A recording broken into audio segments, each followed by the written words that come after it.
Hello what's up guys. तो आज की इस वीडियो में हम जानेंगे कि डीसी जनरेटर और एसी जनरेटर, इनमें जो एसी जनरेटर्स होते हैं उनमें हम हाई वोल्टेज कैसे प्रोड्यूस करते हैं, और जो डीसी जनरेटर होते हैं उनमें हाई वोल्टेज प्रोड्यूस क्यों नहीं किया जाता। तो चलिए शुरू करते हैं। तो सबसे पहले हम डीसी जनरेटर और एसी जनरेटर इनके बारे में जान लेते हैं। तो जो डीसी जनरेटर्स होते हैं उनमें दो पार्ट्स होते हैं, स्टेटर और रोटर।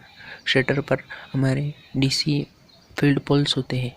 इन पोल्स पर हमारे एस मैग्नेटिक पोल्स बनते हैं, और जो डीसी जनरेटर का रोटर होता है उस पर आर्मेचर होता है, और आर्मेचर पर वाइंडिंग की गई होती है।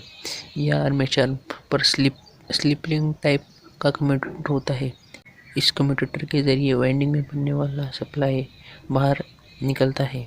तो अब जो एसी जनरेटर होता है उसमें भी मेन दो टाइप्स होते हैं, रोटर और स्टेटर। रोटर पर डीसी पोल्स होते हैं और स्टेटर पर हमारी वाइंडिंग होती है। तो डीसी जनरेटर और एसी जनरेटर, इन दोनों में जो मेन डिफरेंस है यह है कि जो एसी जनरेटर होते हैं उनमें हम पोल्स या फिर स्टेटर, इन दोनों में से किसी की भी हम पोजीशन चेंज कर सकते हैं।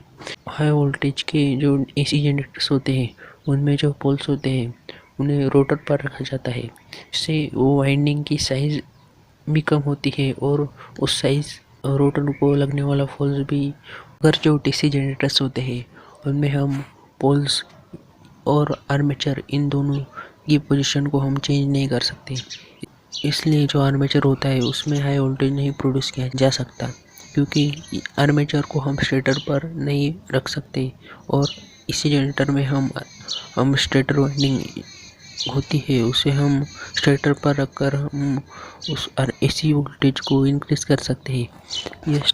यह वाइंडिंग स्टेटर पर रखने की वजह से जो वाइंडिंग को लगने वाला खर्च होता है, और वाइंडिंग का इंसुलेशन रेजिस्टेंस होता है, और वाइंडिंग की जो मूवमेंट होती है वो नहीं होती। इसलिए हम एसी में का जो वोल्टेज होता है वो ज़्यादा वोल्ट तक हम एसी को प्रोड्यूस कर सकते हैं डीसी के मुकाबले। तो चलिए अब यह जान लेते हैं कि डीसी जनरेटर में हम फील्ड पोल्स और स्टेटर वाइंडिंग की पोजीशन चेंज क्यों नहीं कर सकते हैं, और एसी जनरेटर्स में हम फील्ड पोल्स और वाइंडिंग्स की पोजीशन चेंज कैसे कर सकते हैं।